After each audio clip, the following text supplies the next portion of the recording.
I returned to find a stranger in my chair sipping coffee from a Director of Innovation mug.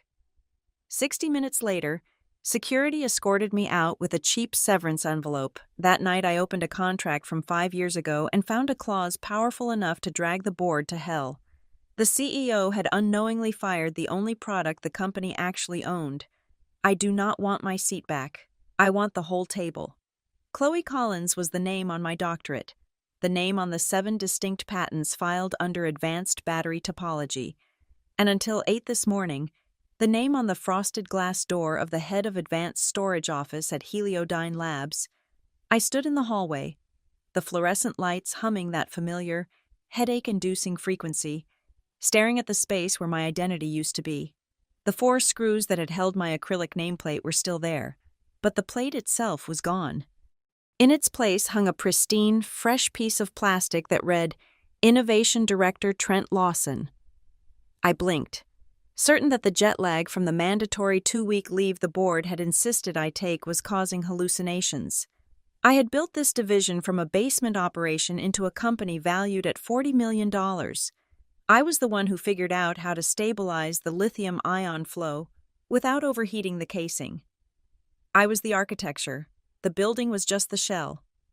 I reached for my security badge, the lanyard familiar and heavy around my neck, and tapped it against the black reader mounted on the wall.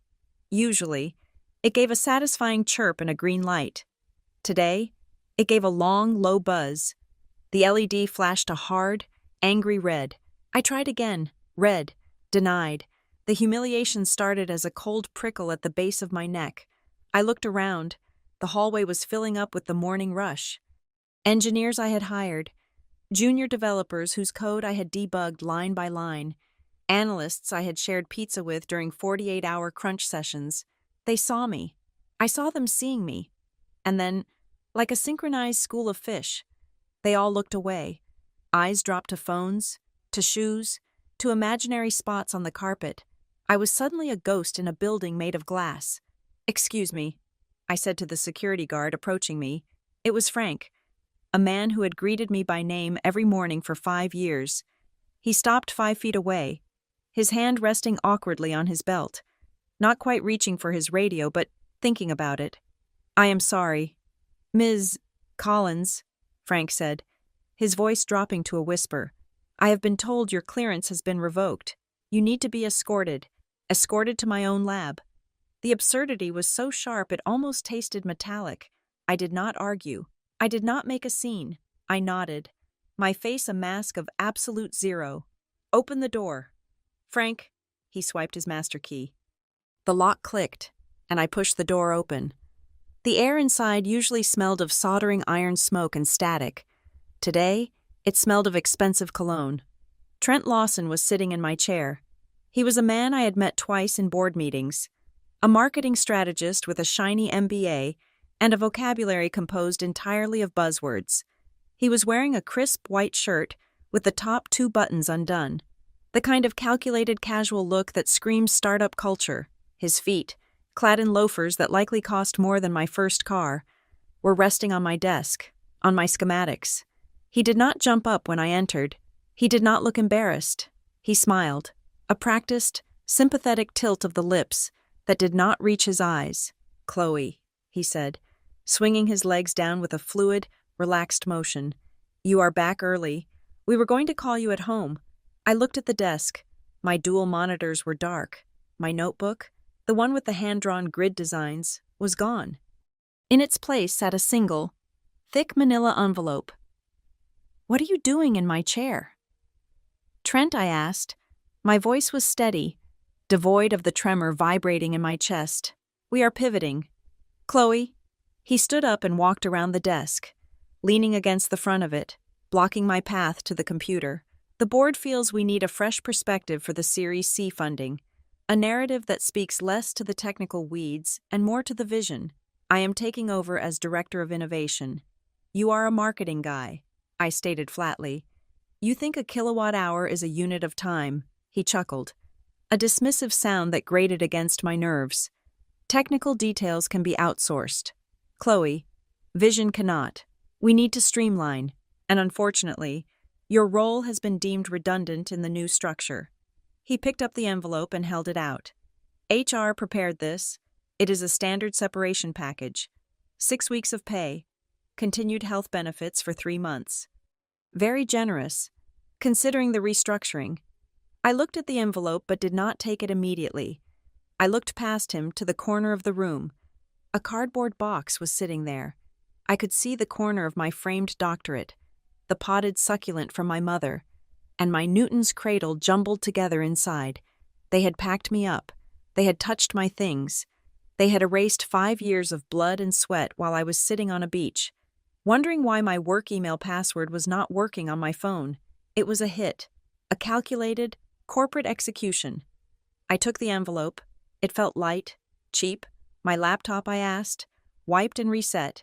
Trent said, company property. Obviously, IP security protocols. Of course, they had scrubbed the evidence, or so they thought. I need you to sign the handover acknowledgement, Trent said, sliding a clipboard across the desk. Just stating you have returned all keys and badges and received your personal effects. Then Frank can walk you out. I looked at the paper. It was a standard exit form, full of clauses about non-disparagement and waiving rights to sue. He wanted me to sign it now, while I was in shock, while I was off balance. I pulled a pen from my pocket. Trent watched me, expecting the signature that would seal my defeat. I walked over to the small table near the door where we kept the visitor log for external vendors. I opened it to today's date. What are you doing? Trent asked, his smile faltering for a fraction of a second. I am signing out. I said. I wrote my name in the visitor log. Under the column for purpose of visit, I wrote theft. I turned to him. I am not signing your exit form. Trent, I am not an employee departing. I am a visitor who just collected her stolen property. I walked over to the cardboard box, picked it up, and turned my back on him. I did not wait for his response. I did not want to see the confusion that might mar his perfect tan. Walking out of the building was the longest mile of my life. The box dug into my forearms. The open-plan office was a sea of silence. I could feel the eyes on my back, heavy and suffocating. I kept my chin parallel to the floor. I focused on the rhythm of my heels on the concrete. Click, click, click. Do not run. Do not cry. Do not let them see you bleed. I replayed Trent's words in my head, etching them into my memory like code on a hard drive. Technical details can be outsourced. Vision, redundant. He had used these words to bury me. He thought he was digging a grave, but he did not know what kind of seed he was planting. I reached the glass doors of the lobby. I pushed through into the morning sunlight, the brightness assaulting my eyes. The heat of the parking lot rose up to meet me, smelling of asphalt and exhaust. I found my car, a sensible sedan that was 5 years old, bought the same month I signed the employment contract with Heliodyne. I opened the passenger door and placed the cardboard box on the seat. I placed the HR envelope on top of it. I got into the driver's seat and closed the door. The silence inside the car was absolute. It was a vacuum. I gripped the steering wheel, my knuckles turning white. I stared at the brick facade of the building I had practically lived in. I wanted to scream. I wanted to drive my car through the front entrance. I wanted to march back in there and explain the physics of thermal runaway to Trent using his face as a diagram. But I did nothing. I sat there for 10 minutes. I did not start the engine. I just breathed. In for 4 seconds. Hold for 4 seconds. Out for 4 seconds. The envelope on the seat beside me looked like a verdict, a death sentence for my career. But as the initial wave of adrenaline began to recede, replaced by a cold, sharp clarity, I realized something else. They had moved fast. They had moved aggressively. They had taken my chair, my badge, and my team. They thought the game was over because they had swept the pieces off the board. I looked at the building one last time. They did not realize that I was not a piece on the board. I was the one who had designed the rules. The feeling in my chest shifted from pain to something heavier, denser. It felt like the potential energy in a charged battery, waiting for a circuit to close. I was not just fired, I was armed, and they had just sent me home to check my inventory. My apartment was quiet. It was the kind of silence that usually comforted me after a 14-hour day in the lab, but today it felt heavy, suffocating. I locked the door behind me and dropped my keys in the bowl. They made a harsh, clattering sound that echoed in the empty hallway. I did not unpack the cardboard box. I left it by the door, a tombstone for the last 5 years of my life. I did not want to look at the framed doctorate or the dead succulent. I needed something else. I walked straight to the bedroom, to the filing cabinet tucked away in the back of the closet. It was an ugly, beige metal thing I had bought at a thrift store during grad school, but it held the only paper trail that mattered. I pulled the bottom drawer open. It groaned on its tracks, a sound of rusted metal against metal. My fingers walked through the hanging folders: tax returns, medical records, apartment leases, until they stopped at a thin blue folder labeled Heliodyne, Incorporation. I pulled it out and sat on the floor. The carpet was rough against my legs. I took a deep breath, inhaling the smell of old paper and dust, and opened the folder. Inside lay the original employment contract. It was not the slick, digital DocuSign packet that new hires received today. This was paper, printed on a cheap inkjet printer that had been running out of magenta ink. 5 years ago, Heliodyne was not a $40 million company. It was 3 guys in a garage in Palo Alto and me, the only one who actually understood the electrochemistry of what they were trying to sell. I smoothed the pages out on my lap. I remembered the day I signed this. We were at a coffee shop because the garage did not have air conditioning and it was 100 degrees outside. Graham Ellison, the CEO, had been sweating through his shirt, desperate for me to join. They needed my algorithm to make their pitch deck work. Without me, they just had a nice logo and a battery that caught fire if you charged it too fast. I was young then, fresh out of my PhD program, but I was not naive. I had seen what happened to my professors, to my female colleagues who trusted handshake deals and "we are a family" speeches. I knew that in the startup world, family was just a word they used until they needed to cut costs. I flipped past the non-disclosure agreement. I flipped past the non-compete clause, which I knew was barely enforceable in California anyway. I stopped at page 6, clause 11.2. I traced the number with my finger. I remembered the fight over this paragraph. Graham had wanted a standard work-for-hire agreement, where the company owned everything I thought of. Even if I dreamed it up in the shower, I had refused. I told him that my research on distributed storage topology was my life's work, predating his company, and if he wanted me, he had to agree that the intellectual property remained mine until a specific assignment of rights was executed for each patent. He had laughed, called me paranoid, and signed it because he had a meeting with an angel investor in 2 hours and he needed to say I was on board. He never thought it would matter. He thought he would just get me to sign the assignments later, or that I would forget. I read the text aloud to the empty room. All inventions, discoveries, and results of research created by the employee shall remain the sole and exclusive property of the employee, defined herein as the creator, unless and until a separate written deed of assignment is executed by both parties for each specific invention. Unless and until, my heart began to hammer against my ribs. A slow, heavy thud. I stood up, leaving the contract on the floor, and walked to my kitchen table where my personal laptop sat. This was not the company machine they had wiped. This was my machine, the one I used for my own backups, my own notes. I opened it and logged into my private email. I went to the folder labeled Legal. I searched for the keyword assignment. I found the assignment for the logo trademark. I found the assignment for a minor cooling vent design I had sketched on a napkin. But I scrolled back through 5 years of documents, and my breath hitched. There was nothing for ModuGrid. The ModuGrid system was the crown jewel.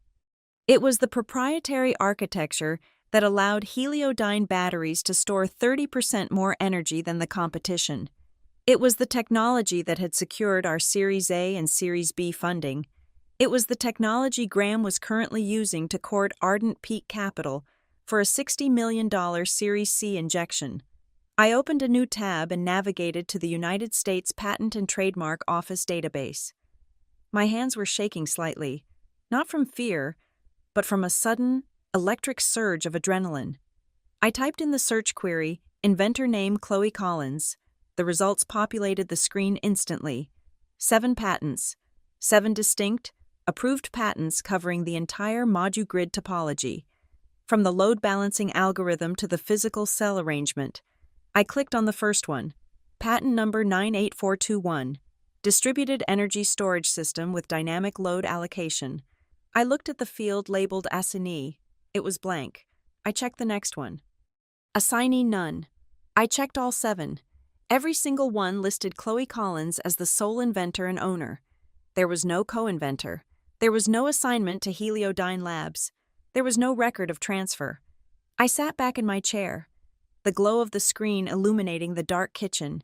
The silence in the apartment was no longer suffocating. It was vibrating with tension. They had forgotten. In the chaos of rapid growth, in the arrogance of their success, they had simply assumed that because they paid my salary, they owned my mind. HR had assumed legal handled it. Legal had assumed the CTO handled it. And Graham was too busy picking out furniture for the new office to read the contracts he signed. I closed my eyes and pictured Trent Lawson sitting in my office right now. He was probably looking at my dual monitors, feeling like a king.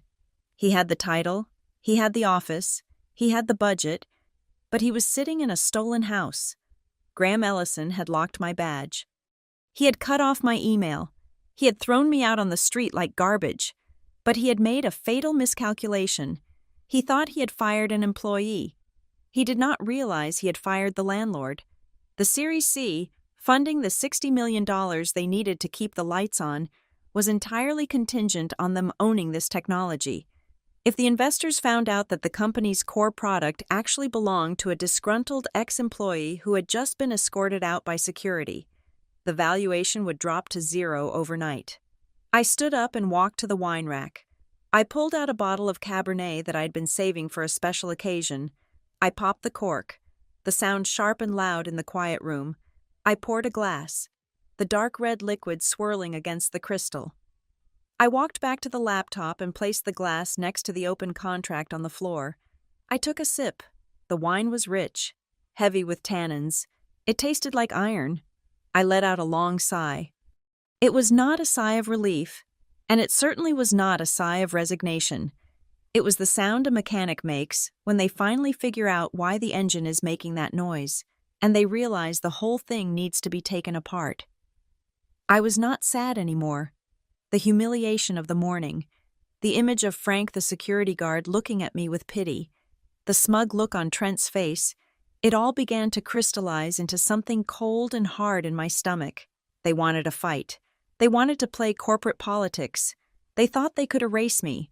I looked at Clause 11.2 again. It looked like a weapon, a small buried landmine that had been waiting 5 years for someone to step on it. I took another sip of wine. This was not the end of my career. This was the beginning of my acquisition. I picked up my phone. I did not call my mother. I did not call my boyfriend. I scrolled through my contacts until I found a number I had not dialed in years, but one I had never deleted. It was time to make a call. It was time to let them know that while they might have the furniture, I owned the foundation, and I was about to start charging rent. The name Marisol Vega was buried deep in my contacts, filed under a life I had almost forgotten. We had met when I was a postdoc, and she was a junior associate at a boutique intellectual property firm that handled university transfers. She was the one who had sat me down over cheap campus coffee 5 years ago and told me that engineers were the most exploited resource in the American economy. She was the one who had drafted the language for Clause 11.2. I stared at her name on my phone screen. My thumb hovered over the call button. It was 11 o'clock at night, but I knew Marisol. She did not sleep. She waited. I pressed the button. It rang twice. "This is Vega," a voice answered, sharp and alert, as if she had been expecting this specific call for half a decade. "It is Chloe," I said. "Chloe Collins." There was a pause on the other end, followed by the rustle of papers being shifted. "I was wondering when you would call." Marisol said, "I saw the press release about Heliodyne's leadership restructuring this morning on LinkedIn. Trent Lawson is the new director of innovation. That guy thinks a patent is a type of leather shoe. They fired me. Marisol. I know. She said. Her voice dropped an octave, losing its professional edge and hitting something harder, grittier. The question is, did they make you sign anything on the way out? I told her about the exit interview. I told her about the visitor log. I told her about the severance package sitting unopened on my passenger seat, and the assignment of rights she asked. Did they slide a retroactive IP assignment under your nose? No. I said. They forgot. The silence on the line was absolute. It lasted for 5 full seconds. When Marisol spoke again, her voice was a purr of pure, predatory delight. Meet me at Benny's in 40 minutes. Bring everything. Benny's was a 24-hour diner that smelled of bacon grease and stale coffee, a relic in a city that was rapidly being gentrified into juice bars and co-working spaces. It was the kind of place where nobody looked at you, which made it the perfect war room. I slid into the booth opposite Marisol. She looked exactly as I remembered. Sharp features framed by dark curls, wearing a blazer that looked like it cost more than my car over a vintage band t-shirt. She did not waste time with pleasantries. She held out her hand. Show me. I placed the binder on the sticky laminate table. It contained the original employment contract, the 7 patent certificates I had printed from the USPTO database, and a stack of internal emails I had forwarded to my private server over the years, emails proving that the Modu Grid system was the sole basis for the upcoming Series C pitch deck. Marisol opened the contract first. She flipped directly to page 6. She ran a manicured finger over clause 11.2. The paragraph she had dictated to me years ago. Unless and until a separate written deed of assignment is executed. She read it twice. Then she looked at the patent certificates. She spread them out on the table like tarot cards. Chloe Collins. Chloe Collins. Chloe Collins. You are sure? She asked, looking up at me. You are absolutely sure you never signed a blanket IP transfer when you got promoted, or a digital acknowledgement in the employee handbook updates? I am sure. I said. I read every document they sent me. I never signed away Modu Grid. Graham always said we would get to the paperwork later. He was always too busy raising capital to worry about compliance. Marisol leaned back in the booth and let out a short, sharp laugh. It was a terrifying sound. This is not just negligence, Chloe. This is suicide. She picked up a French fry from the basket she had ordered and pointed it at me like a gavel. Here's the situation. Heliodyne is currently valuing itself at roughly $200 million based on the projected efficiency of the Modu Grid architecture. They are about to go into a room with Ardent Peak Capital and ask for $60 million in Series C funding. They are selling a house that they do not own. They are selling a house where you hold the deed. And they just changed the locks on you. So we sue them now. I asked. My hands were gripping the coffee mug tight enough to turn my knuckles white. I wanted to hurt them. I wanted to serve Graham with a lawsuit before he finished his morning kale smoothie. No, Marisol said instantly. Her eyes narrowed. Absolutely not. Why not? They stole my job. They are stealing my work. Because if you sue them now, it is just a dispute, she explained, her voice low and intense. If we file an injunction tomorrow, they will panic. They will claim it was a clerical error. They will try to bury you in motions. They might even try to settle quickly, offer you a few $100,000 to go away and sign the rights over. It would be messy, but they might survive it. She leaned forward, her face inches from mine. We do not want them to survive, Chloe. We want them to bleed. I listened, the anger in my chest cooling into something sharper, more focused. We wait, Marisol said. We let them walk into that meeting with Ardent Peak. We let them stand on stage and tell the world that Modu Grid is their proprietary technology. We let them commit fraud, because right now, this is just a contract dispute. But the moment they sign that term sheet with the investors representing that they own the IP, that is securities fraud, that is material misrepresentation. That is the kind of mistake that dissolves boards and ends careers. She pulled a yellow legal pad from her bag and uncapped a pen. Here is the strategy. We go dark. You do not post a rant on LinkedIn. You do not text your former colleagues calling them traitors. You do not email HR demanding your job back. As far as they are concerned, you are defeated. You are a sad, broken little engineer who went home to cry. She wrote silence at the top of the pad and underlined it twice. Next, we build the trap. I need you to document every instance of credit theft. I want to know every time Trent Lawson opens his mouth and claims he designed the grid. I want press releases, slide decks, transcripts from conferences. If he sneezes and it sounds like your algorithm, I want a timestamp on it. Why, I asked. Because we need to prove pattern and practice, Marisol said. We need to prove that this was not an accident. They are actively erasing you to replace you with him. When we finally drop the hammer, we want the narrative to be undeniable. They did not just forget to sign a paper. They conspired to steal your invention. I nodded. I could do that. I had spent 5 years analyzing data patterns. Analyzing my own erasure would just be a different kind of data set. I will need burner accounts, I said, my mind already racing through the logistics. If I log into the industry forums with my real name, they will see me. Exactly. Marisol said, you are a ghost now. You are the invisible woman. We spent the next 2 hours mapping out the timeline. Marisol explained the legal thresholds for the Series C funding rounds. She told me about the due diligence process that Ardent Peak would conduct. They would hire a big law firm to audit Heliodyne. That is our entry point, Marisol said, drawing a circle on the paper. The due diligence audit. We do not send the letter to Graham. He would just hide it.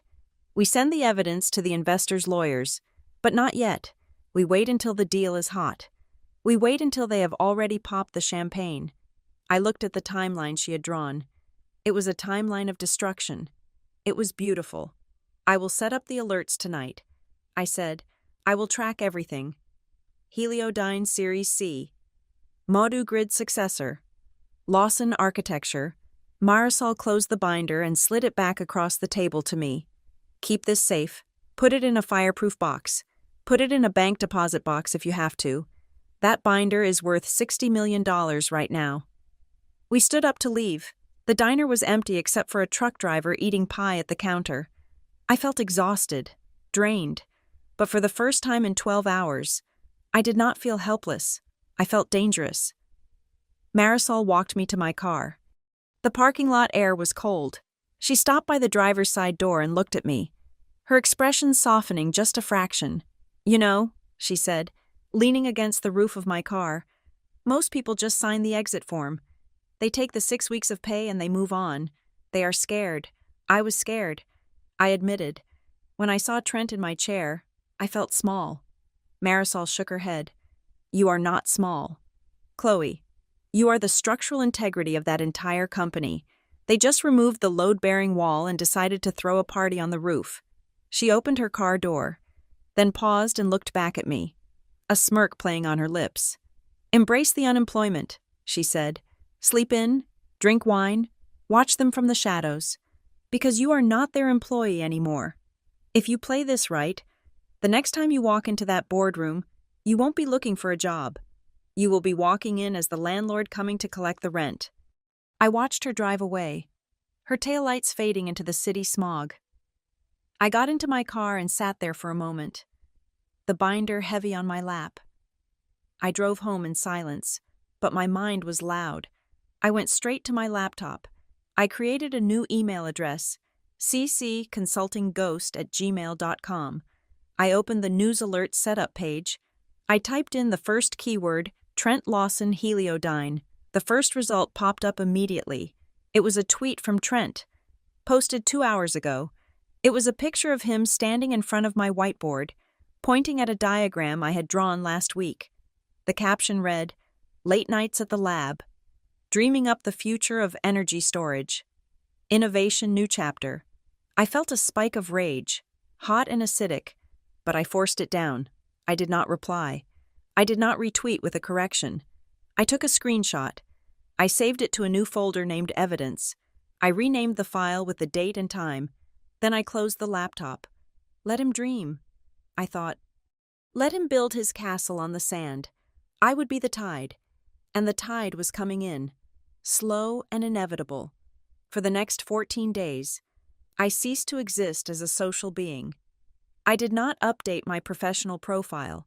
I did not answer texts from former colleagues asking if the rumors of my departure were true. I did not tell my mother that I was currently waking up at 10 in the morning because I had nowhere to be. I became a ghost with a high-speed internet connection, haunting the digital footprint of the company that had tried to erase me. My living room transformed into a command center. I moved my second monitor to the coffee table and set up a dedicated browser profile for surveillance. I used a VPN to mask my IP address, routing my traffic through servers in Singapore or London, ensuring that Heliodyne's IT department would never see a ping from my home address on their analytics dashboard. I attended the first webinar on a Tuesday. It was an industry panel titled "The Future of Decentralized Grid Storage," hosted by a prominent clean energy consortium. I registered under the name Cassandra Vance, a little inside joke that nobody would get. Cassandra was the Trojan priestess cursed to speak true prophecies that no one believed. I watched the live stream with a notepad on my knee. Graham Ellison appeared on screen, looking well-rested and tanned, wearing the navy blazer that he always wore when he wanted to project stability. He smiled at the camera, that practiced, charismatic smile that had convinced me to join his startup 5 years ago. "We are entering a new phase of maturity at Heliodyne," Graham said, his voice smooth and confident. "We have moved beyond the experimental phase. Our new leadership team has streamlined our technology stack to focus on scalability." I typed his words into a transcript file. Experimental phase. That was what he called 5 years of my life. That was what he called the late nights I spent sleeping under a desk to monitor thermal cycles. The moderator asked about the bottleneck in lithium distribution. Graham nodded.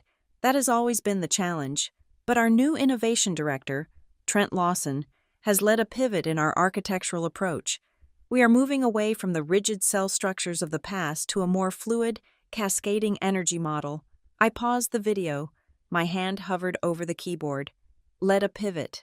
Trent Lawson did not know how to lead a pivot. Trent Lawson thought a pivot was something you did in Excel to make a graph look better. I resumed the video. The camera cut to Trent. He was sitting next to Graham, nodding sagely. "Exactly.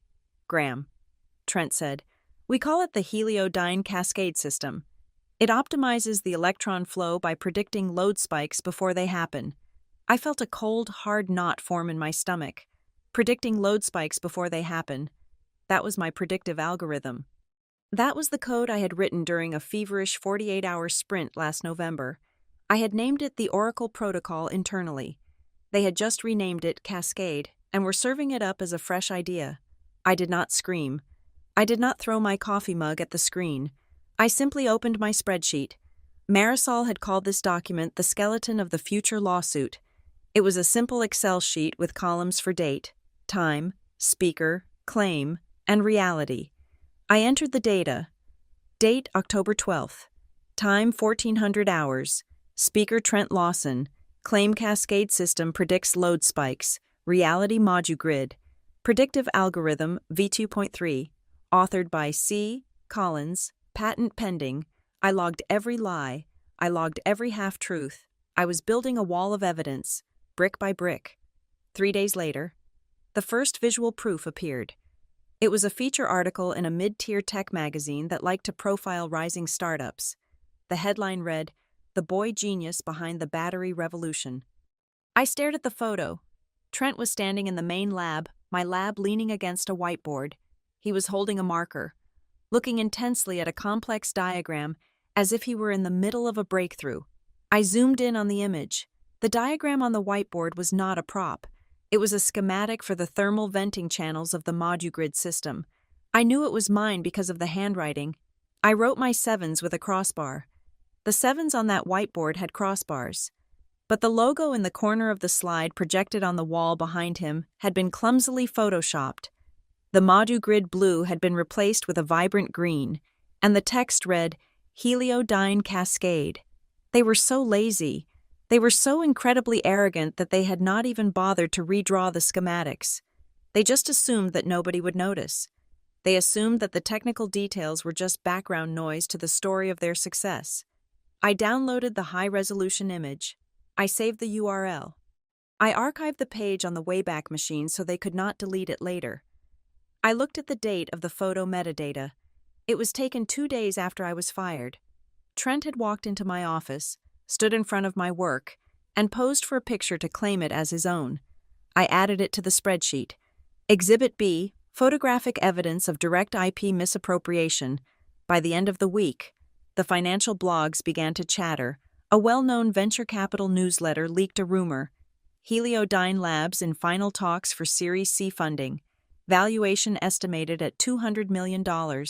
Lead investor Ardent Peak Capital, rumored to be putting in $60 million. I read the comments section. People were excited. They were talking about Heliodyne as the next unicorn. They were praising Graham for his vision. One comment stood out. Their proprietary platform is the only thing that justifies that multiple. If the tech works, they own the market. I laughed out loud in my empty apartment. It was a dry, humorless sound. If the tech works, the tech worked beautifully. The tech was revolutionary. The problem was the word proprietary. Proprietary implied ownership. It implied that Heliodyne held the rights. I looked at the binder sitting on my desk. The 7 patents inside were the only legal proof of ownership in existence, and they did not belong to Heliodyne. The valuation, all $200 million of it, was based on a lie. It was a castle built on a cloud. I closed my laptop and rubbed my eyes. I had been staring at screens for 12 hours. I needed to get out. I put on a coat and walked to a coffee shop 3 blocks away. It was a trendy place, full of freelancers and students. I ordered a black coffee and found a small table in the corner. To the casual observer, I looked like just another casualty of the tech industry slowdown. A woman in her 30s, dressed in comfortable clothes, staring blankly at a laptop screen, nursing a cheap drink to pay for the Wi-Fi. I looked like someone who was updating her resume. I looked like someone who was browsing job boards, hoping for a mid-level project manager role. But inside, I was vibrating with a cold, kinetic energy. I watched the people around me. A group of guys in Patagonia vests were talking about crypto. A girl was FaceTiming her mom. They were living in the normal world. I was living in a hunt. I realized then why Marisol had told me to wait. If I sent a cease and desist letter now, Graham would panic. He would pause the funding round. He would offer me a settlement, maybe $500,000, maybe $1 million to go away. He would paint me as a greedy ex-employee trying to hold the company hostage. The investors might get spooked, but they might also help him bury me to save their deal. But if I waited, if I let them sign the term sheet, if I let them stand up in front of the world and declare that they owned everything, if I let Ardent Peak wire the first tranche of the $60 million, then it wasn't just a dispute, it was a trap. I needed them to climb. I needed them to get so high up the mountain that they could not climb down. I needed the air to get thin. I needed them to be standing on the summit, planting their flag, posing for the photos, completely unaware that the ground beneath them was rigged to explode. I took a sip of my coffee. It was bitter, but I barely tasted it. I checked my phone. Another alert. Heliodyne CEO to speak at Global Clean Tech Summit in San Francisco next month. That was it. That was the kill zone. The Global Clean Tech Summit was the biggest stage in the industry. It was where they would officially unveil the Cascade system. It was where they would announce the funding. I opened my calendar and marked the dates. I felt like a sniper lying in the grass, adjusting the windage on my scope. I was not breathing fast. I was not sweating. I was just waiting for the target to walk into the crosshairs. Let them have their photo shoots. Let Trent enjoy his moment as the boy genius. Let Graham count his millions before they were in the bank. Every step they took up that ladder was just adding kinetic energy to the fall, and I was going to be the one to kick the ladder away. The silence of my apartment had become a physical weight. For 2 weeks, I had been operating entirely on open-source intelligence, scraping public data and analyzing press releases. But to truly tighten the noose, I needed to know what was happening inside the building I was no longer allowed to enter. I needed a pulse. I stared at the name on my phone screen, Jenna Ortiz. Jenna had been my executive assistant for 3 years.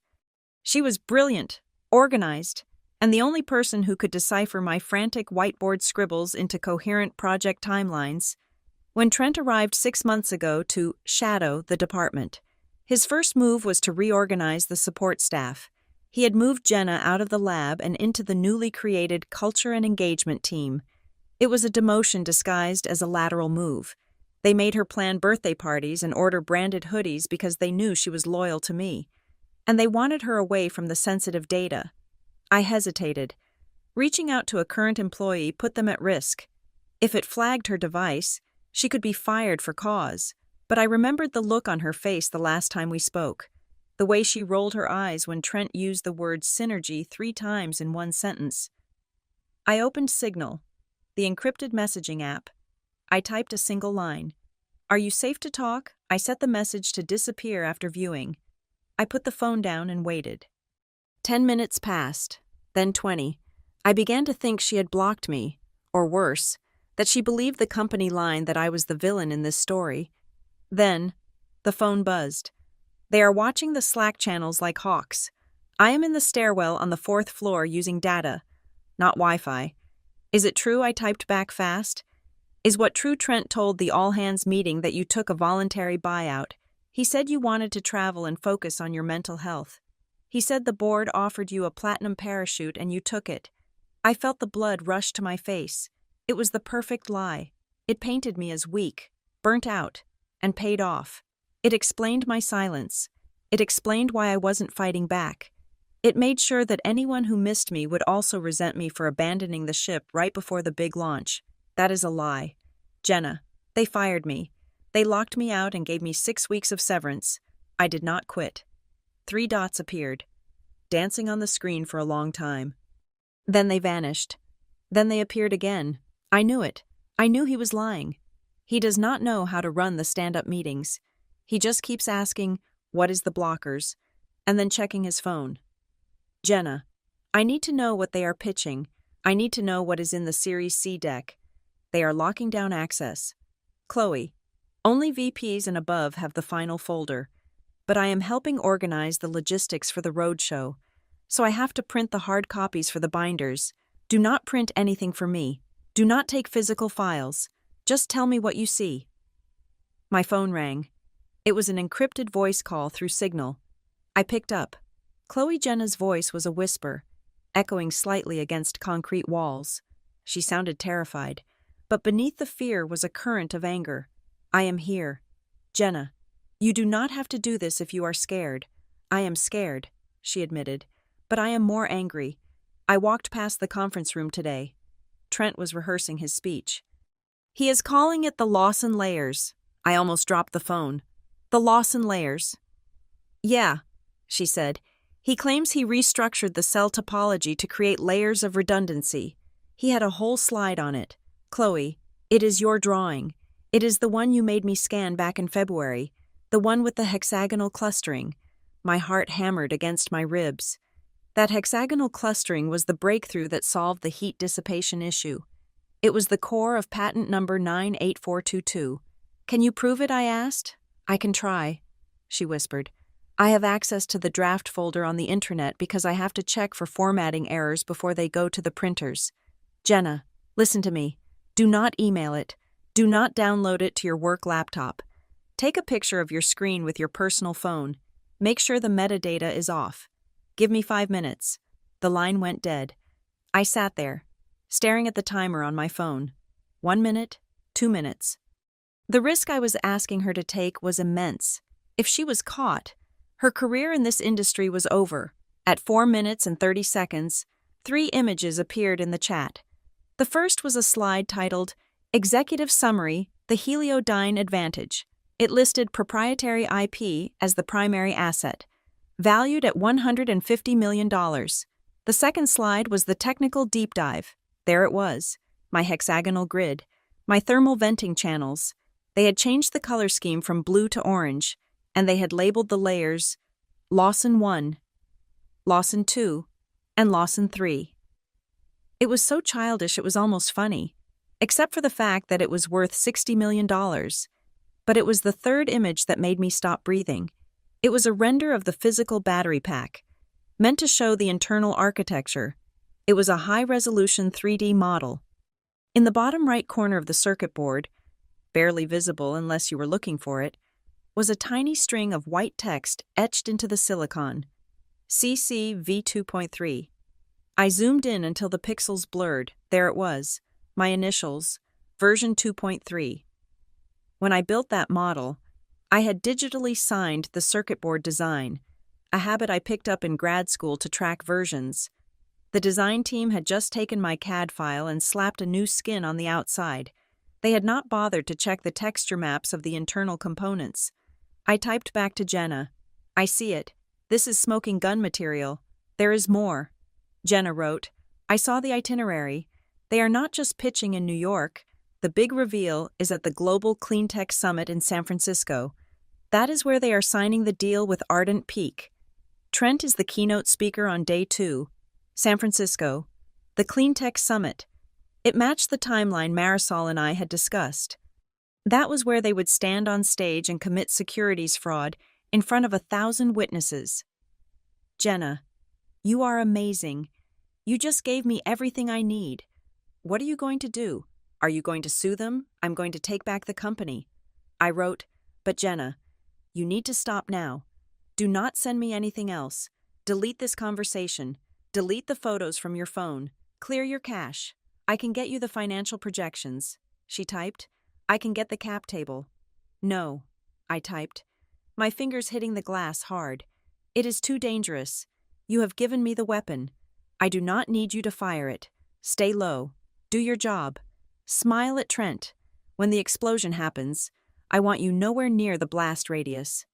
Okay, she replied. Good luck, Chloe. Make him cry. I intend to. I closed the app and watched the messages vanish. The chat log was empty, but the screenshots were saved in my encrypted folder, backed up to 3 different cloud servers. I leaned back in my chair. The image of the circuit board with CC V2.3 etched into it was burned into my retinas.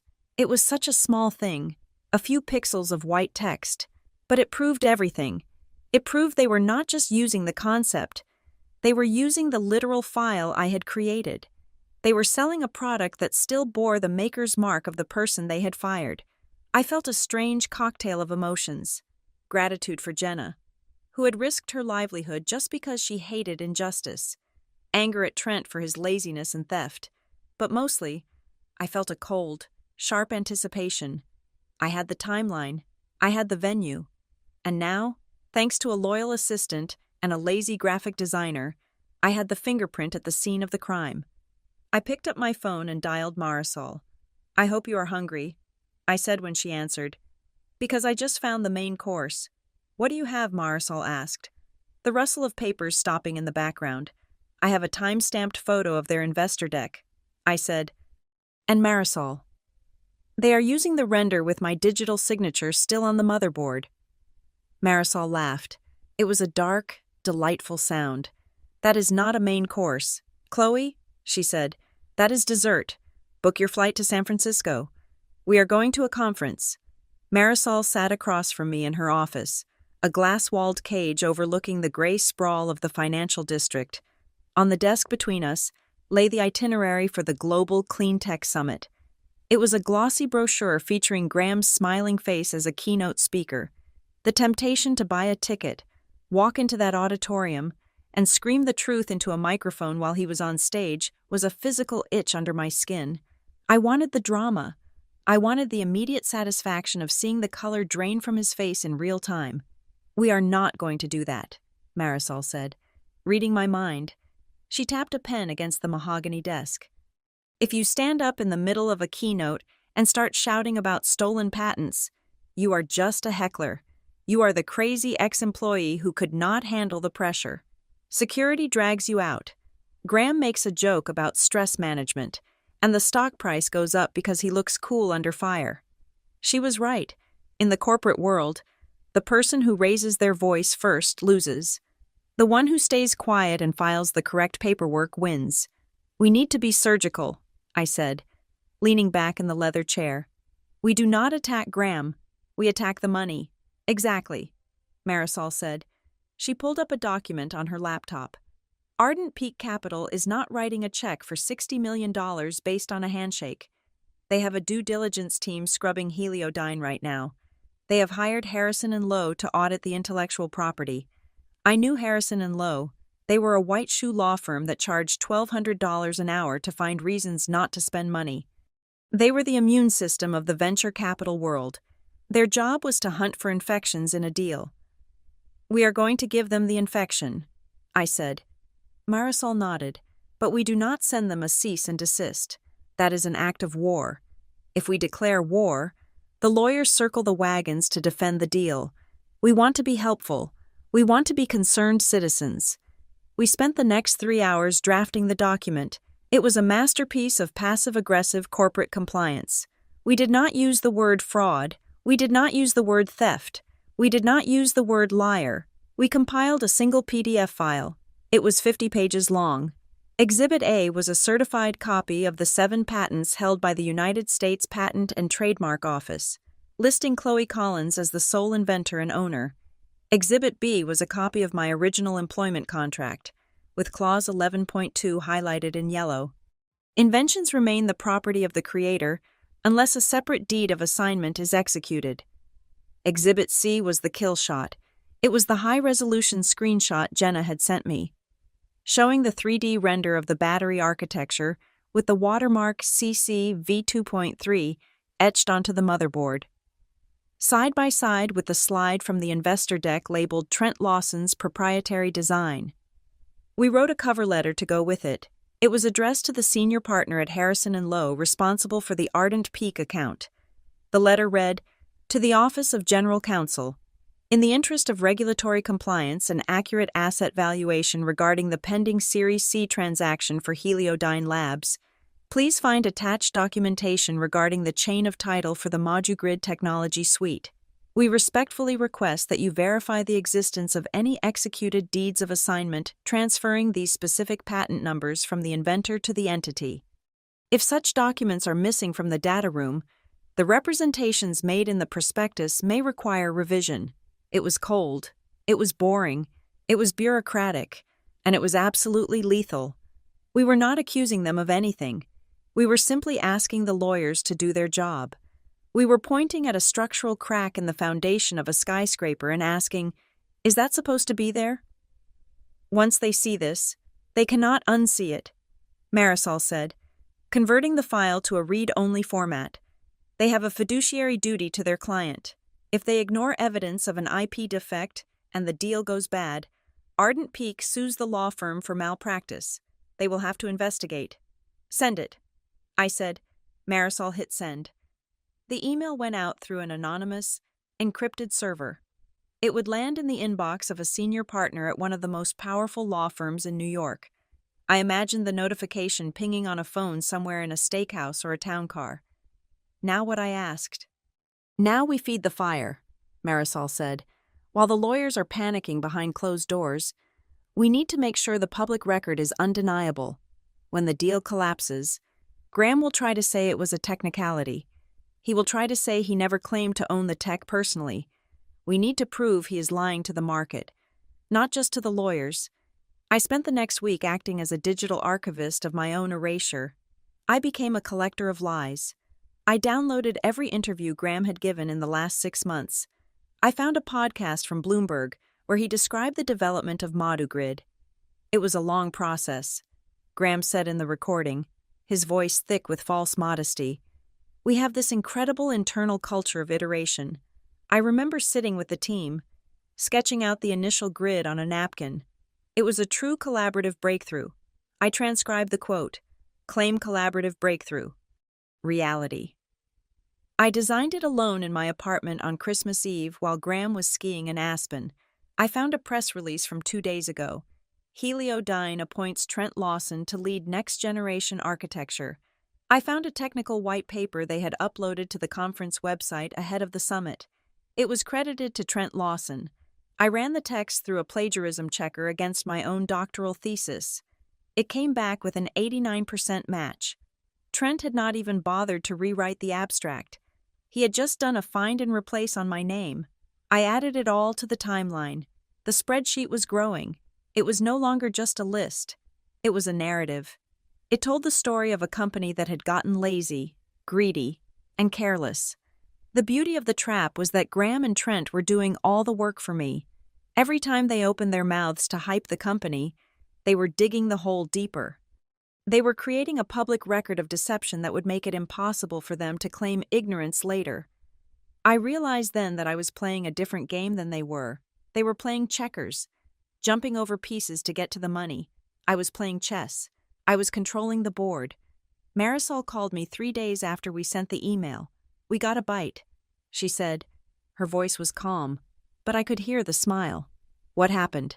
"My contact at the court clerk's office tells me that Harrison and Lowe just filed a request for an expedited search on 7 specific patent numbers. They are checking the assignment records directly with the government. They do not trust the data room." I said. "They smelled smoke," Marisol corrected. "Now they are looking for the fire. And guess what else? They sent a formal request for information to Heliodyne's legal team this morning asking for the original employment files of one Chloe Collins. Graham knows," I said. The realization hit me with a thrill of cold electricity. He knows someone is asking questions. He knows the lawyers are asking, Marisol said, but he does not know it is you. He probably thinks it is just standard due diligence. He is probably yelling at HR right now to find the paperwork that does not exist. He is going to try to forge it. I said, "That is what he would do. He will try to backdate a document. Let him try," Marisol said darkly. "If he produces a forged document to a due diligence team, that is a felony. That is prison time. We want him to panic. Panic makes people stupid." I hung up the phone and looked at my reflection in the dark monitor of my laptop.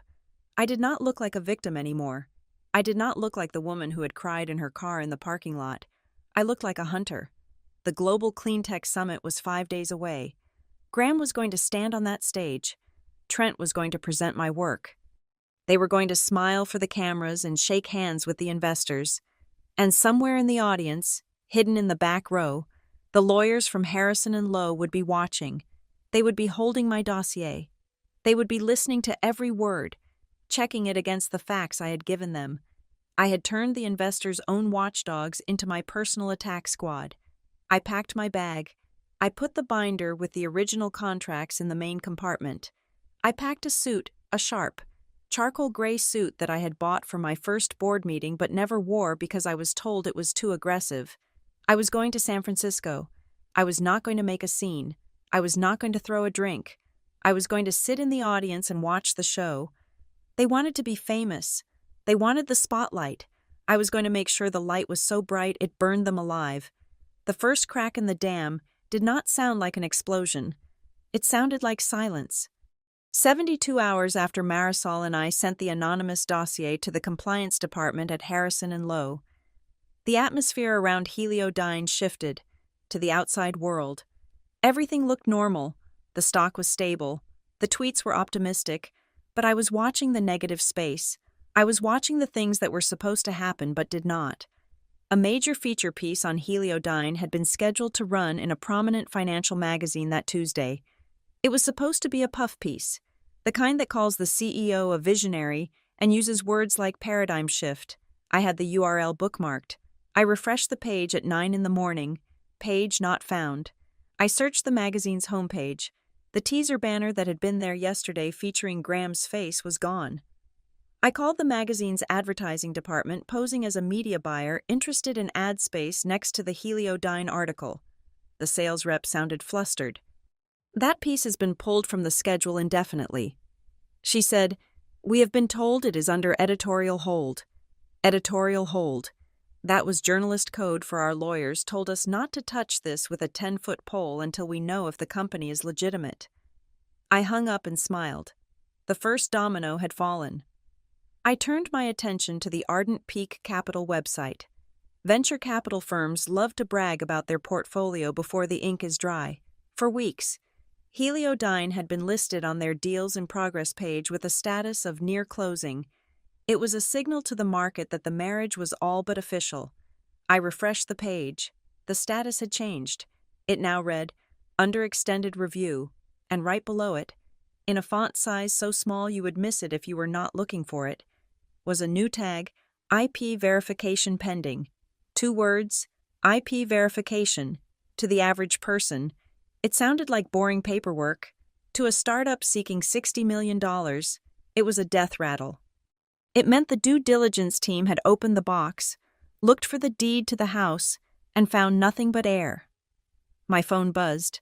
It was a message from Jenna. Panic mode. She wrote, Legal just sent a memo to all department heads. They are demanding every single scrap of paper related to Chloe Collins' employment history. They are tearing the physical archives apart in the basement. I saw the general counsel running down the hall. Running. Chloe, I have never seen that man move faster than a slow walk. I closed my eyes and let myself travel through the fiber optic cables, through the walls I was banned from, and into the executive suite of Heliodyne. I did not need a hidden camera to know exactly what was happening in that room. I had worked with these people for 5 years.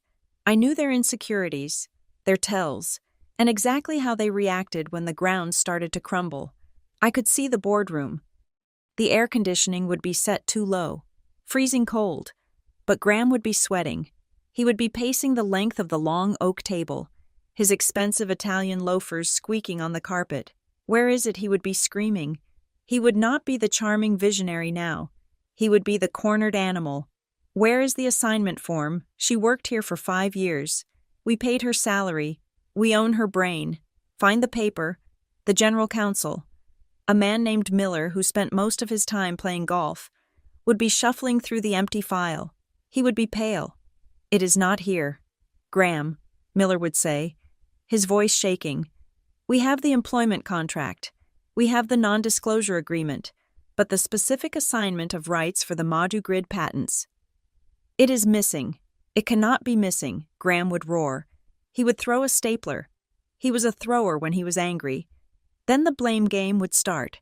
It was the inevitable second stage of corporate grief. Miller would point a finger at HR. The HR director should have secured this during onboarding. It is a standard checklist item. The HR director, a woman who had only been there for 2 years, would shake her head frantically. This predates me. This contract is from the garage days. You guys signed this when you were working on folding tables. You did not have an HR department. You had a handshake. And then, the room would turn to look at Trent Lawson. Trent would be sitting there in his white shirt, trying to look invisible. He had just spent the last month telling everyone that he was the genius behind the new architecture. He had put his face on the magazines. He had accepted the praise. Does this mean we do not own the Cascade system? Trent would ask, his voice small. And Miller would look at him with absolute contempt. It means, Trent, that if Chloe Collins decides to enforce her rights, we do not even own the logo on your coffee mug. We are currently trying to sell a stolen car to the police. I opened my eyes.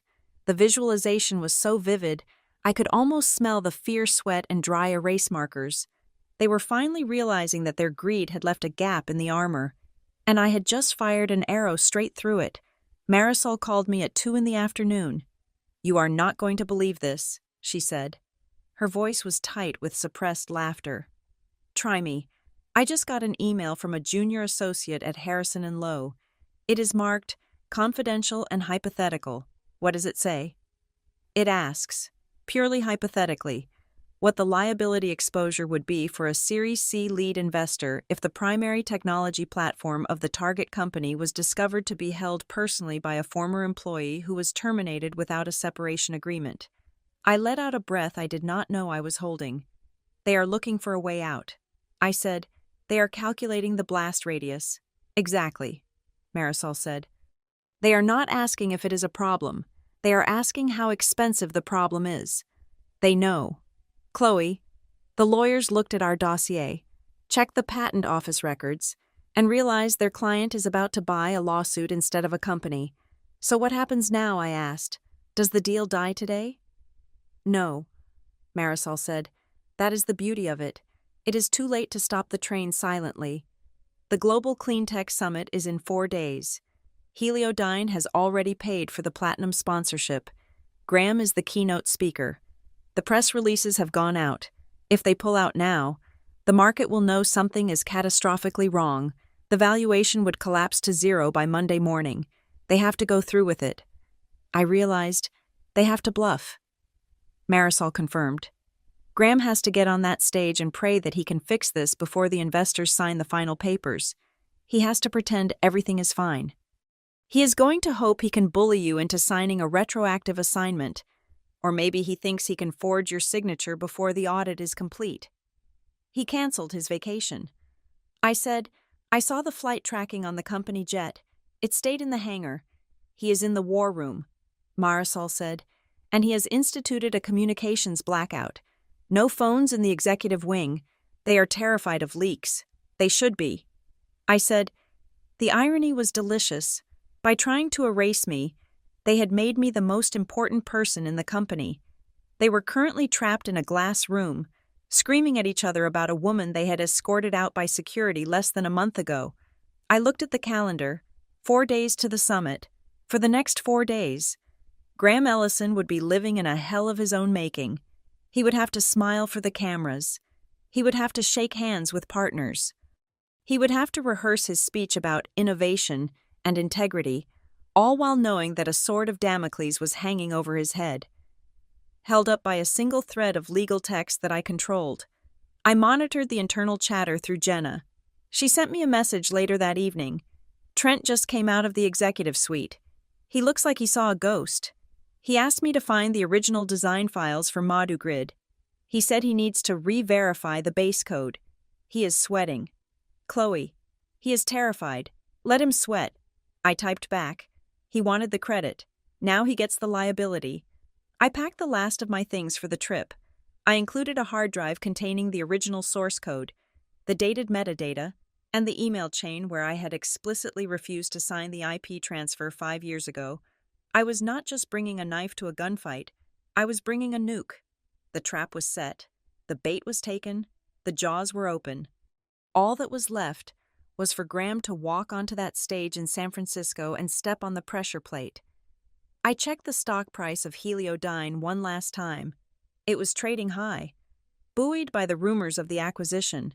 The graph was a steep, jagged line climbing upward. It looked exactly like the trajectory of a roller coaster right before the drop. I closed my laptop. The wait was over. The hunt was entering its final phase. The notification arrived on my phone at 6 a.m. with a chime that sounded deceptively cheerful. It was not from Human Resources. It was not from the legal department. It was from the executive office of the chairman of the board. The subject line was short and terrifyingly vague: emergency board meeting regarding IP clarification. I opened the calendar invite. The list of attendees read like a roll call for an execution. Graham Ellison, CEO, Trent Lawson, Director of Innovation, the General Counsel of Heliodyne, the External IP Counsel, 2 senior partners from Ardent Peak Capital, and at the very bottom, in a line all by itself, Chloe Collins, inventor, required. I called Marisol immediately. She picked up on the first ring. It is happening. I said, I know, she replied, her voice crisp and awake. I was copied on the invite as your legal representation. Be at my office in an hour. Wear the suit. I stood in front of my mirror and buttoned the charcoal gray blazer. I looked at the woman reflecting back at me. She did not look like the person who had been escorted out of the building with a cardboard box 3 weeks ago. She looked like someone who was about to deliver a eulogy for a company that did not know it was dead yet. When I arrived at Marisol's office, the conference room was already set up. A single laptop sat at the head of the table. Connected to a large monitor, beside it lay our binder, 3 inches thick, organized with tabs labeled Contract, Patents, and Communications. Marisol handed me a cup of black coffee. Here are the rules, she said, leaning against the table. You are mute until I tell you to speak. Let their lawyers do the talking. Let Graham try to spin it. The more he talks, the more he incriminates himself. When you do speak, you are not emotional. You are factual. You are a scientist stating the temperature of the room. I nodded. I am ready. We logged into the secure video conference link at 9 o'clock sharp. The screen flickered to life. populating with a grid of faces. Graham was in the top left corner, sitting in the main boardroom at Heliodyne. He looked terrible. His tan had taken on a grayish, sickly undertone, and there were dark circles under his eyes that the webcam's beauty filter could not hide. Trent was next to him, looking like a child who had broken a vase and was waiting for his parents to find out. He was staring at his hands, refusing to look at the camera. The bottom row was occupied by the money. The partners from Ardent Peak Capital sat in a glass-walled office in New York, their expressions unreadable. Next to them was a man I did not recognize, but his screen name identified him as Arthur Sterling, senior counsel for Harrison and Lowe. The chairman of the board, a venture capitalist named Robert Vance, cleared his throat. "Let us call this meeting to order," Vance said. His voice was tight. "We are here to address certain irregularities that have surfaced during the due diligence process regarding the Series C funding. Mr. Sterling, please proceed." Sterling adjusted his glasses. He did not look at the camera. He looked at a document in his hands. "Thank you. Mr. Vance, during our verification of the intellectual property assets listed in the Heliodyne prospectus, specifically the technology suite referred to as Modu Grid and its derivative, the Cascade system, we encountered a discrepancy in the chain of title," Graham interrupted, his voice loud and slightly too high. "It is a clerical error. Arthur, we have already spoken to HR. The paperwork was misfiled during our office move in 2019. We are rectifying it." Sterling paused. He looked up over his glasses at Graham. It was a withering look. "Mr. Ellison, with all due respect, a missing file is a clerical error. The total absence of a legal transfer is a structural defect." Sterling held up a piece of paper. "I am reading from the employment contract of Ms. Chloe Collins, dated October 12th, 5 years ago. Clause 11.2 states, all inventions, discoveries, and results of research created by the employee shall remain the sole and exclusive property of the creator, unless and until a separate written deed of assignment is executed by both parties for each specific invention." He put the paper down and picked up another one. "I have here the official records from the United States Patent and Trademark Office. There are 7 patents granting exclusive rights to the Modu Grid architecture. All 7 list Chloe Collins as the sole inventor and owner. There is no record of assignment to Heliodyne Labs. There is no record of joint ownership." Sterling looked directly into the camera lens. "Our conclusion is that there is no evidence that Heliodyne Labs is the current owner of the intellectual property it is attempting to leverage for this valuation." The silence that followed was heavy enough to crush bone. It was not the silence of an empty room. It was the silence of a vacuum, sucking the oxygen out of the conversation. Robert Vance, the chairman, leaned forward. His face was pale. "Graham," he said, his voice dangerously quiet, "if we do not own the patents, and we do not have an assignment agreement, then what exactly have we been selling to our partners for the last 3 years?" Graham opened his mouth, but no sound came out. He looked at the general counsel. Miller. Miller looked at the ceiling. "It is an oversight," Graham stammered finally. "We paid for the research. Chloe used our equipment. She used our lab. It is implied ownership. It is standard industry practice." Sterling shook his head slowly. "The contract explicitly overrides implied ownership. Mr. Ellison, that is why Clause 11.2 exists. It requires a specific written deed. Do you have that deed?" Graham turned to Trent. "Trent, you said you checked the files." Trent flinched. "I thought legal had it. I just work on the product." "You are the director of innovation," Graham shouted. Losing his composure entirely, "You are supposed to know who owns the damn innovation, gentlemen." Marisol's voice cut through the chaos like a razor blade. Everyone stopped. They looked at the square on the screen where Marisol and I sat. "If I may," Marisol said calmly, "my client is present. Perhaps we should hear from the owner of the property in question." All eyes shifted to me. I reached out and unmuted the microphone. My hand was steady. My heart was beating a slow, rhythmic drum against my ribs. I looked at Graham. I looked at Trent. I looked at the men who had erased me. My name is Chloe Collins, I said. My voice sounded loud in the quiet conference room. I am the sole inventor of the distributed energy storage system you call ModuGrid. I wrote the code. I designed the thermal venting. I filed the patents. I paused, letting the words land. I never signed a deed of assignment for any of these patents. I was never asked to. And on the day I was terminated, 3 weeks ago, I was not presented with any separation agreement regarding intellectual property. I was escorted out of the building and my access was revoked. Graham's face flushed a deep, angry red. "Chloe, look," he said, putting on a strained smile that looked more like a grimace. "We all know things got a little heated during the restructuring. It was a business decision, but we can fix this. We can renegotiate your severance package. We can add a zero to the check. We can call it a retroactive bonus." I watched him squirm. He was trying to buy a house with pocket change. Marisol leaned into the frame. "Mr. Ellison, stop," she said. "We are not here to discuss severance. Severance is for employees. Ms. Collins is not your employee. She is an external party who holds the legal title to the technology you are currently using without a license." The Ardent Peak partner, a woman with steel-gray hair named Diane, spoke for the first time. "Are you saying, Ms.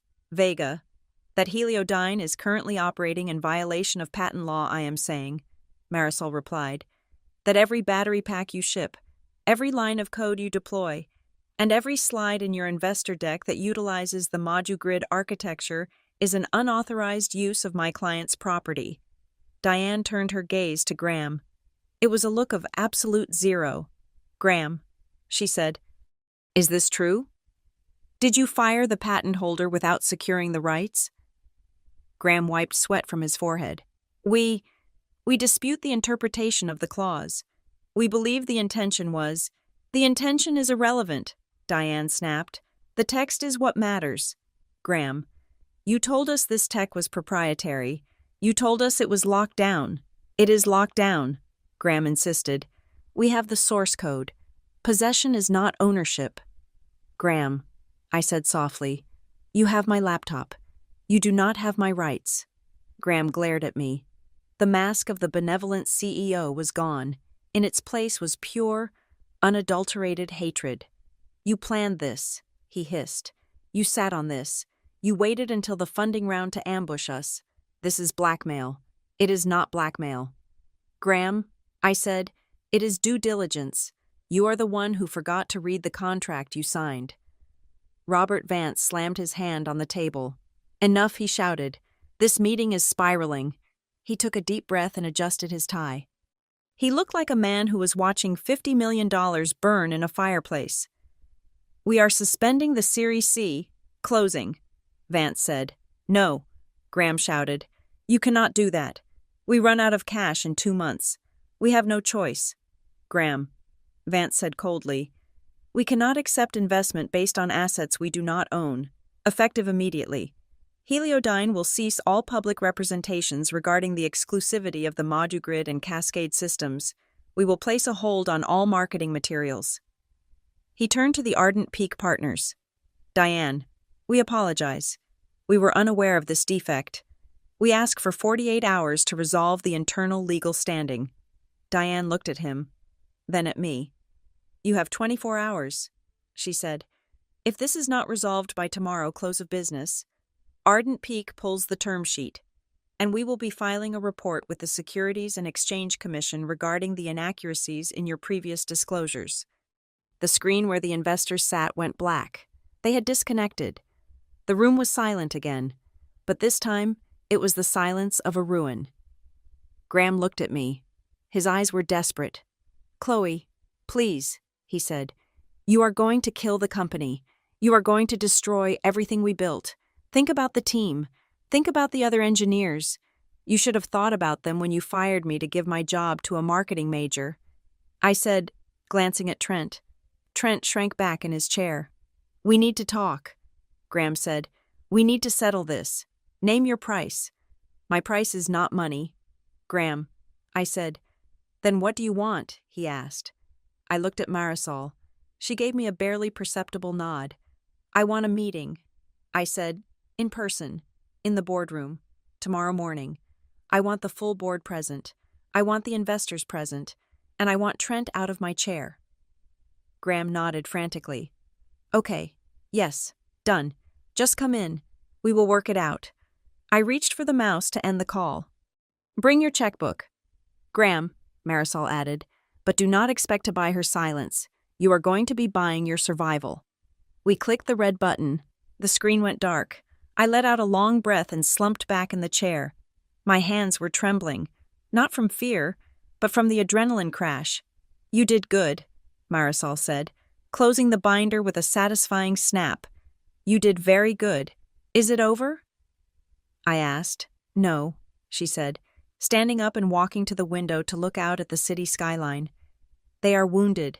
They are panicked. But they are not dead yet. Tomorrow is not a negotiation. Chloe, tomorrow is a foreclosure. I stood up and smoothed out my suit. I thought about Graham's face when the investor mentioned the SEC. I thought about Trent's silence. For 3 years, I had been the quiet one in the back of the room, taking notes while they made speeches. Tomorrow, I was going to be the one holding the gavel. I am ready, I said. Marisol turned and grinned. Then let us go get your company back. The first email arrived 45 minutes after the video conference ended. It was flagged as high priority, sent directly from Graham Ellison's private address. The subject line was soft, almost apologetic, a path forward. Together, I sat in the corner of Marisol's office and opened it. The text was a masterclass in corporate gaslighting. It started with a paragraph about how misunderstandings were common in high-growth environments, claiming that the board had simply been protecting the asset during the transition. Then came the offer. They wanted me back, not as head of advanced storage, but as chief scientist. The package included a 30% salary increase, a new grant of stock options that vested over 4 years, and a dedicated team of 5 engineers. They promised me full creative autonomy.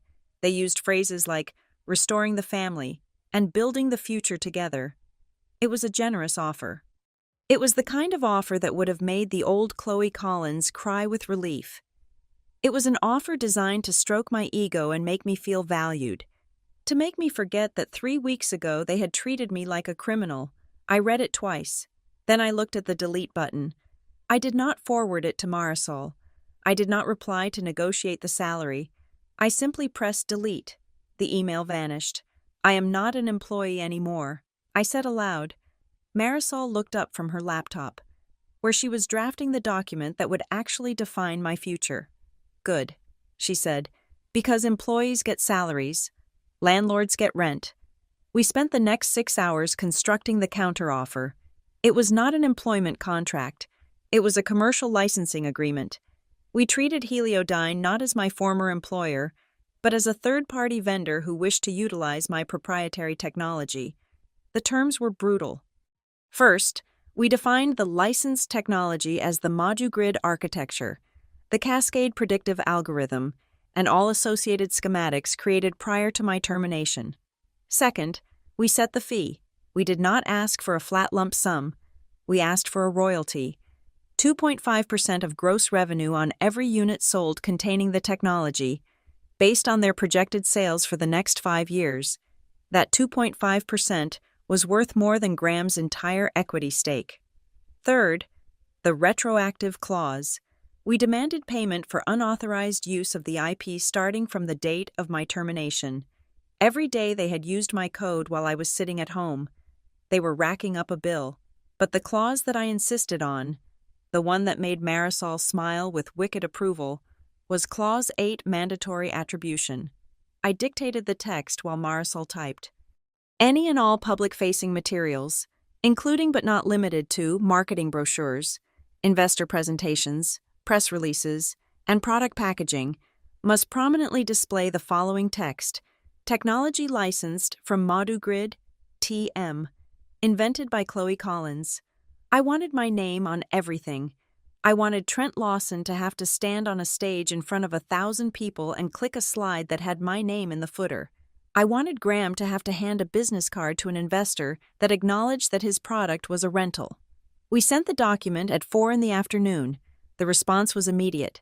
The general counsel for Heliodyne called Marisol's office line. He was shouting so loud I could hear him through the receiver. "This is extortion," Miller yelled. "You are asking for a royalty on gross revenue. That will kill our margins. And this attribution clause, it is impossible. We cannot rebrand the entire company around an ex-employee. It damages the brand integrity." Marisol held the phone away from her ear and let him vent. She waited until he ran out of breath. "Mr. Miller," she said, her voice dropping to that terrifyingly calm register she used right before she destroyed someone. "You seem to be under the impression that this is a negotiation. It is not. This is a settlement offer to prevent us from filing a federal injunction tomorrow morning." "But the attribution," Miller sputtered. "It makes us look weak. It makes you look honest," Marisol corrected. "And frankly, considering you are 48 hours away from being investigated for securities fraud, looking honest might be the only thing that saves you from prison." She hung up the phone. "They will reject it," I said. "Graham is too proud. He will never put my name on the box. They will reject the first pass." Marisol agreed. "They have to posture.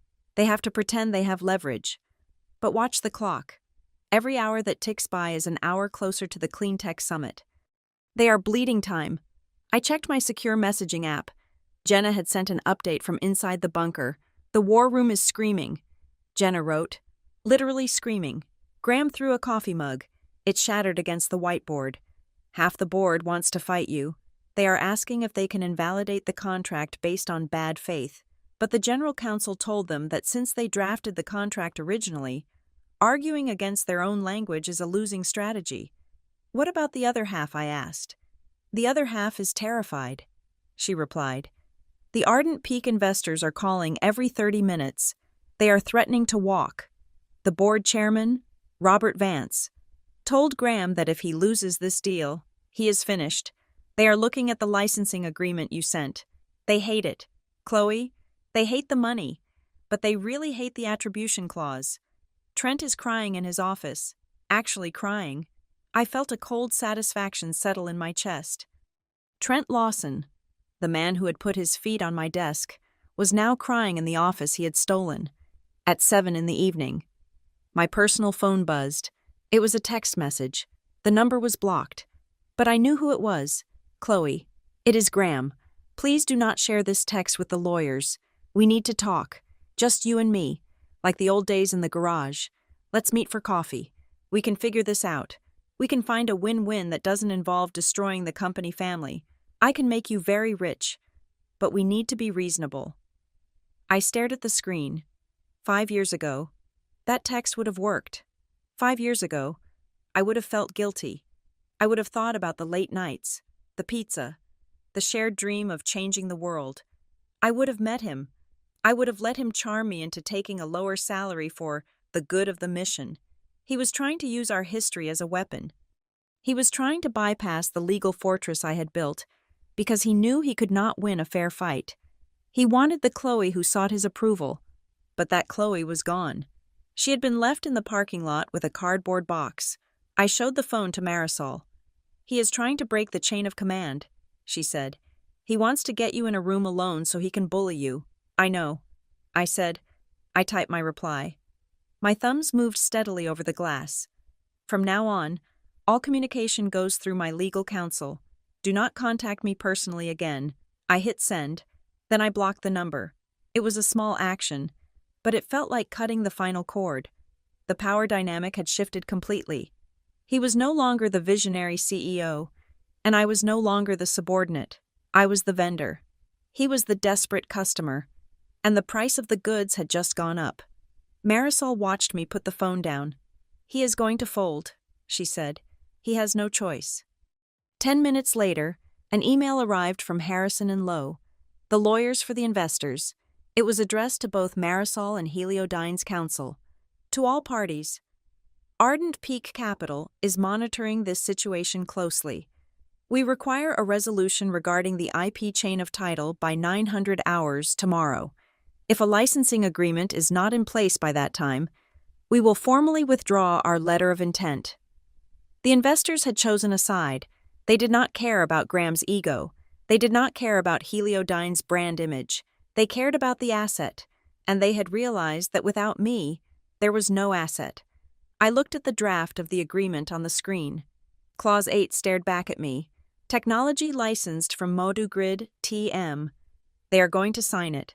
I said, realizing it fully for the first time. They are going to sign everything. Yes, Marisol said, but we are not done yet.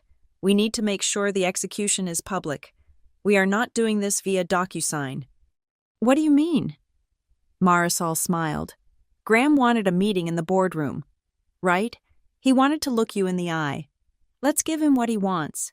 We go in tomorrow morning, we bring the paper copies, and we make him sign it with the investors watching. I thought about walking back into that building. I thought about walking past the security desk, past the glass walls of the lab, past the empty space where my name used to be. I will not go as an employee. I said, no. Marisol said, you go as the owner. I picked up my phone to text Jenna one last time. Get some sleep. I wrote, and wear something nice tomorrow. You are going to want to see this. I walked to the window of the office and looked out at the city lights.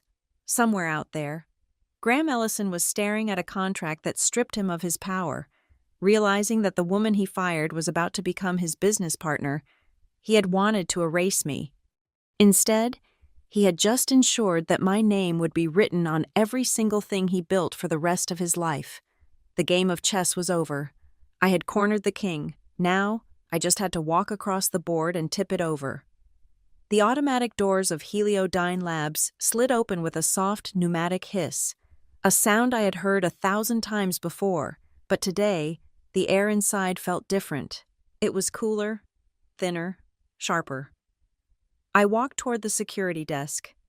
Frank, the guard who had looked at me with such pity 3 weeks ago, stood up immediately. He did not reach for the visitor log. He did not ask for my ID. He simply pressed the button that unlocked the turnstiles. Good morning, Ms. Collins, Frank said, his voice respectful, perhaps even a little fearful. They are waiting for you in the main conference room. I nodded at him. Thank you. Frank, I walked through the lobby. I was wearing the charcoal suit. I was carrying the binder. Beside me, Marisol walked with the stride of a gladiator entering the arena. We did not stop to look at the mural on the wall that listed the company values. We walked straight to the elevator and pressed the button for the top floor. The hallway to the executive suite was quiet. The assistants were not typing. They were watching. They knew why I was here. The rumor mill had done its work. I pushed open the double glass doors of the boardroom. The table was full. Graham Ellison sat at the head. But he looked like a man made of wax. His skin was pale, his eyes were red-rimmed, and his hands were clasped tightly together on the mahogany surface to stop them from shaking. To his right sat Trent Lawson. Trent was staring at a blank notepad, shrinking into his chair as if he hoped to become two-dimensional. On the left side of the table sat the money. The partners from Ardent Peak Capital looked like statues carved from ice. And next to them, the lawyers from Harrison and Lowe sat with their briefcases open, pens ready. Please, take a seat. Robert Vance, the chairman, said. He did not smile. I sat at the opposite end of the table from Graham.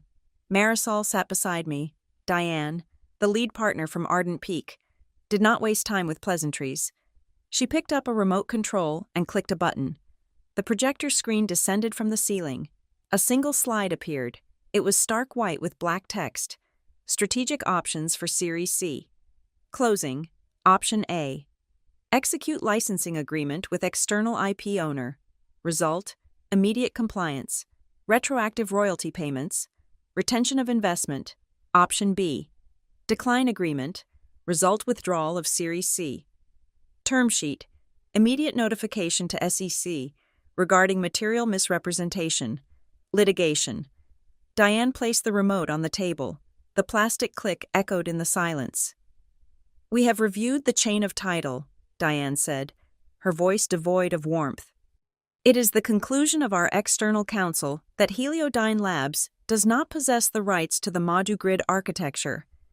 We cannot invest $60 million into a company that does not own its product. She turned to Arthur Sterling. the lawyer who had sent the hypothetical email. Arthur Sterling adjusted his glasses. Legally, the situation is binary. Either Ms. Collins grants a license today, or the company is operating in violation of federal patent law. If she walks out of this room without signing, the valuation of this company drops to the value of the used office furniture. Diane looked at me. The IP owner is present. We are ready to hear the terms. Marisol nudged me under the table. This was it. I opened my binder. I did not look at the investors. I looked directly at Graham. The terms are simple, I said. My voice was steady, projecting to the back of the room. 1. Heliodyne receives a non-exclusive license to utilize the ModuGrid and Cascade patents for a period of 3 years. This license is renewable only upon mutual agreement. Graham flinched. 3 years was a leash. It meant I could pull the plug again if I wanted to. 2. I continued. The licensing fee is 2.5% of gross revenue on all units sold containing the technology. In addition, there is a retroactive fee calculated from the date of my termination to the present day, plus legal fees. I heard a sharp intake of breath from the general counsel, but he did not interrupt. 3. All marketing materials, technical documentation, and public presentations must carry the following attribution: technology licensed from ModuGrid, invented by Chloe Collins. Graham closed his eyes. This was the one that hurt. This was the one that stripped him of the credit he craved. And 4, I said, shifting my gaze to Trent. Trent finally looked up. His face was a mask of terror. Trent Lawson is to be removed from all projects related to the ModuGrid architecture. A formal correction must be issued regarding the authorship of the Cascade White Paper. He will not speak on behalf of this technology again. The room was silent. Robert Vance turned slowly in his chair to face Graham. Let me understand this. Graham, Vance said. His voice was a low rumble. You fired the person who owns the only thing we actually sell. You built a $200 million valuation on her work, and now we have to buy back the right to use the product we thought we already owned. Graham wiped his forehead. Robert, please, it was a strategic error. I was trying to streamline the team. I thought we could— You thought you could steal it. Diane cut in. She looked at her watch. We have a wire transfer scheduled for 2 o'clock this afternoon. It will not be sent unless this agreement is signed. Graham looked around the room, desperate for an ally. He looked at his general counsel, who was staring at the floor. He looked at Trent, who was useless. The terms are too high, Graham said, his voice cracking. 2.5% of gross that eats into our EBITDA. We need to adjust the percentage. Maybe we can do a stock swap instead. Diane stood up. She picked up her briefcase. If you are negotiating, Graham, then you clearly do not understand the position you are in. You are not buying a service. You are buying your life. She looked at the chairman. Ardent Peak is prepared to walk away right now. Sit down. Diane, Vance said sharply. He turned to Graham. Sign the paper. Graham. But the royalty Graham started. Sign the paper, Vance shouted. His fist hit the table, making the water glasses jump. Or you can explain to the shareholders why the company is filing for bankruptcy on Monday morning. Graham looked at the document Marisol had slid across the table. It was a surrender treaty. He picked up a pen. His hand was shaking so badly he could barely hold it. He signed his name on the line marked licensee. Marisol pulled the document back. She checked the signature. She nodded to me. I picked up my own pen. It was a heavy metal pen I had bought for myself when I got my doctorate. I signed my name on the line marked Licensor, Chloe Collins. The ink was dark and permanent. Done, Marisol said. Robert Vance did not look relieved. He looked tired. He looked at Graham with cold, hard eyes. There is one more piece of business, Vance said. He slid a second document across the table toward Graham. The board has lost confidence in your ability to mitigate risk. Graham, we cannot move forward with this leadership team. This is your resignation. It is effective immediately. Graham stared at the paper. You cannot do this. I founded this company, and you almost destroyed it. Vance said, sign it, and we will frame it as a transition to a non-executive chairman role for health reasons. Do not sign it, and we terminate you for cause based on the negligence regarding the IP contracts. Graham looked at the investors. They offered him no sympathy. He looked at me. I held his gaze. I did not smile. I did not gloat. I just watched. Graham signed the resignation. He stood up, looking smaller than I had ever seen him, and walked out of the room without a word. Vance turned to the general counsel. "Process Mr. Lawson's termination as well," Vance said. "Violation of ethical standards regarding the white paper plagiarism. Have security escort him out." Trent did not argue. He stood up and followed Graham out the door, leaving his notebook behind. The room felt lighter. The air was breathable again. Diane looked at me. "Ms. Collins," she said, "with the leadership change, we are going to need a new chief technology officer. The job is yours if you want it." I stood up. I closed my binder. I looked at the empty chair where Graham had sat, and the empty chair where Trent had sat. "No, thank you," I said. "I have my own consulting firm now, and I believe my first client just signed a very lucrative contract." I shook Marisol's hand. I nodded to the board. I walked out of the boardroom. My heels clicked on the floor. A steady, rhythmic sound. As I passed the threshold, the heavy door began to close behind me. Through the narrowing gap, I heard one of the junior investors whisper to his colleague, "Jesus, the day they fired her, they thought she was just an employee." I paused for a second. They finally figured it out. The colleague whispered back, "She is not the employee. She is the product." The door clicked shut. I walked down the hallway, past the open plan office where people were working on my grid, running my code, building my vision. I walked to the elevator and pressed the button for the lobby. I was not Chloe the victim. I was not Chloe the employee. I was Chloe the owner, and for the first time in 5 years, I was free. Thank you so much for listening to this story. I would love to hear where you are tuning in from. So please leave a comment down below and share your thoughts on Chloe's revenge. If you enjoyed this story, please subscribe to the channel Boss Revenge Stories. Hit that like button and smash the hype button to help this video get recommended to more people.